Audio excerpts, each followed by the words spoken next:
Frequency Podcast Network. Stories that matter, podcasts that resonate. The race had already been defined, many times over. Really, it had been seemingly set in stone for years. And then, over the course of a month, it wasn't. By now, of course, you know that Kamala Harris has all but secured the Democratic nomination for president in the wake of Joe Biden's decision to step back from the race. What is still to be decided, however, is just about everything else.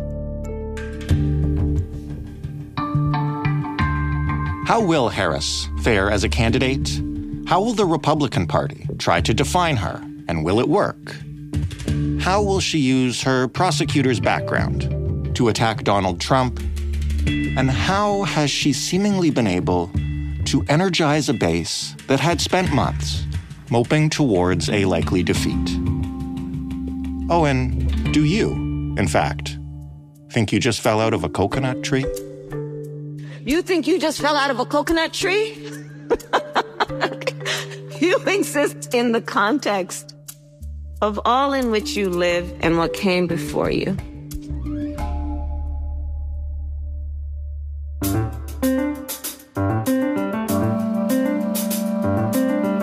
I'm Jordan Heath Rawlings. This is The Big Story. Melissa Haussman is a political scientist and a professor at Carleton University, where she focuses on American and North American politics. Hello, Melissa. Good morning.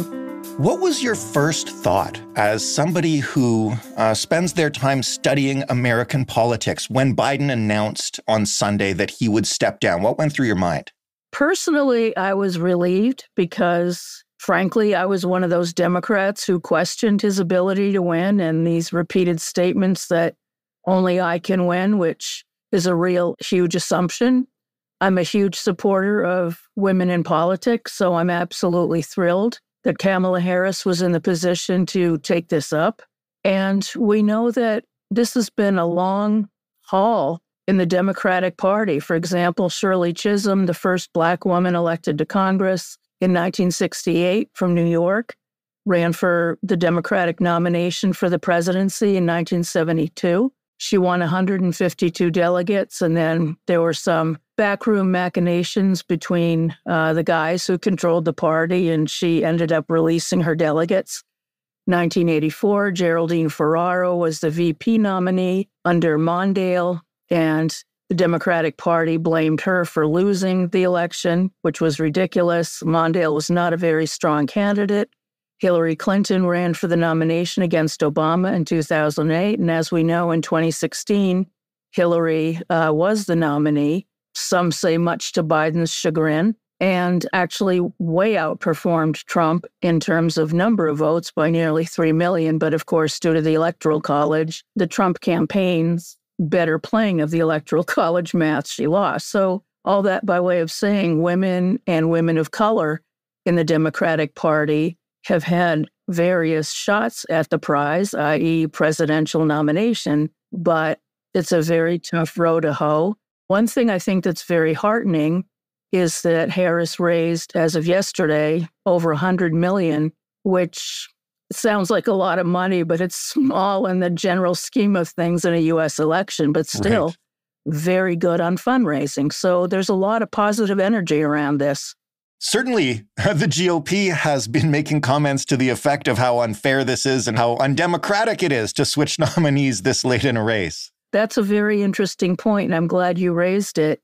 Donald Trump has done something that was not done on as large a scale, i.e. infiltrated state-based parties and gotten MAGA-favoring and election denial-favoring people to take over state parties, particularly in big, important states. Michigan was one. He got the Republican Party in California to change the primary rules when he was running to be nominated. He has done really unforeseeable and unprecedented things in terms of taking over state political parties. And then, of course, as we know, took over the National Party, pushing out Ronna McDaniel, who was Mitt Romney's niece, and installing his own relatives and one of his close associates, shall we say, as the RNC chair. So they are really in no position to be talking about what's undemocratic, given that Trump has basically eviscerated the Republican Party as an historic, vigorous party organization and turned it into basically a one-man show. You mentioned the amount of money that Harris raised in such a short time. You mentioned that number is, comparatively small in the grand scheme of things, but how much of a difference could the fundraising excitement around Harris make in the race? It could be huge.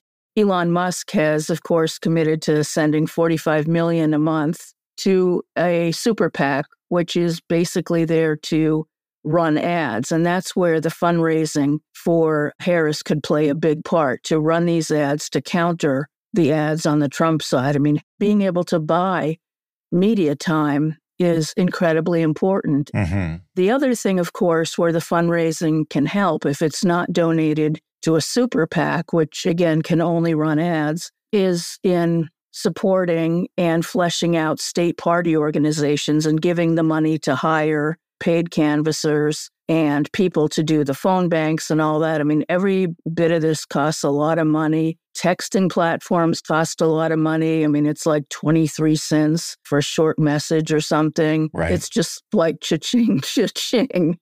In terms of how the GOP must shift their campaign now that they're facing a different nominee, what challenges does now pivoting to Harris pose to them?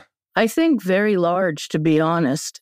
We know that Harris has already been going against Trump, as she did in Milwaukee yesterday when she was talking about her record as Attorney General and prosecuting attorney in California. And she said, this was a really succinct little clip. I know his type. And she talked about prosecuting for-profit colleges. And of course, Trump had one, and prosecuting sexual predators. And of course, Trump has been hit with a civil suit and had to pay out millions of dollars. J.D. Vance, I don't think really has a very good handle. He seems to have been assigned, at least now, the role of attack dog against Harris. He doesn't have much really in ammunition. There are multiple faces to J.D. Vance. We all know about Hillbilly Elegy and his very tough upbringing. But since that time, he went to Yale Law School, and his wife also went to Yale Law School, was a very successful attorney. And the other piece, which knocks down Vance's working class hero bit, is that he worked in Silicon Valley, and he actually brings lots of Silicon Valley tech money to the Trump campaign. So again, the guy's a millionaire, and he's got important connections to the tech sector. So in some ways, this election is going to be very interesting because historically, California is the biggest part of fundraising for the Democratic Party in recent years, not in a small amount because of former Speaker Nancy Pelosi and her prowess as a fundraiser. But, now Vance has access to that through Peter Thiel, Silicon Valley big bucks guy who's been promoting Vance. I mean, the other piece is, to be honest, Trump really has no ability here to run a racist campaign, although I'm sure they'll try, because Harris is of partially Indian heritage, but so is J.D. Vance's wife. She's, Indian American from the country of India. So that's going to be a tough one to try to sell, I think, in terms of using racism. Doesn't mean they won't try, but I don't know that it'll gain any traction. When we talk about racism and sexism, how much of that will Harris have to overcome in the months ahead if she's actually going to pull this off? People have said more and more over the years, particularly Democrats. I mean, the Republicans have been pretty bad at electing women. They say they're willing to vote for a woman, but of course, who knows what happens in the ballot box. Right. Another heartening piece is that, of course, we have record percentages of women and African Americans and Latinos and Latinas, Asian Americans, et cetera, in Congress. And the Congressional Black Caucus, which, again, Shirley Chisholm actually helped to found, but was male-led for many years, that's become much more, not completely, but much more helpful to women and supportive of its female candidates. The thing that's really, really important here, I mean, Black women are very good at turning out. They're much more energized from what we hear, and particularly young Black women. A lot of them in colleges are members of what's known as the Divine Nine, various Black sororities. Harris was a member of a sorority at Howard.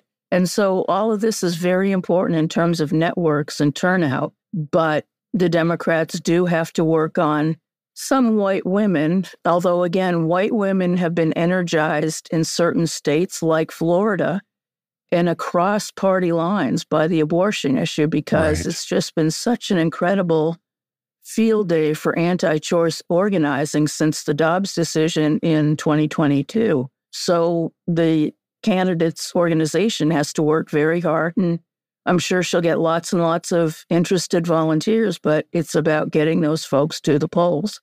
What could Harris do now to shore up support and perhaps take some chunks out of the undecided column? The big issue, I guess, that I want to ask you about before you go is the VP pick. Who should she be looking at? What's out there? Well, again, most of that is driven by electoral college math. And so Josh Shapiro of Pennsylvania is, I think, a front runner. Again, I'm speaking completely in the dark. I don't know anything. I don't have any information on it, but I know that he's basically a key pick. Another one that seems to be running very favorably in the Veep stakes is Andy Beshear of Kentucky, for whom I have a great deal of respect. He rolled back the punitive workfare for Medicaid, which is the health care for those below the poverty line that the previous Republican governor had implemented, and he's quite clearly progressive. They're also talking about Governor Roy Moore of North Carolina, who is a former state attorney general like Harris is. So each of these people, brings their own policy benefits to the table.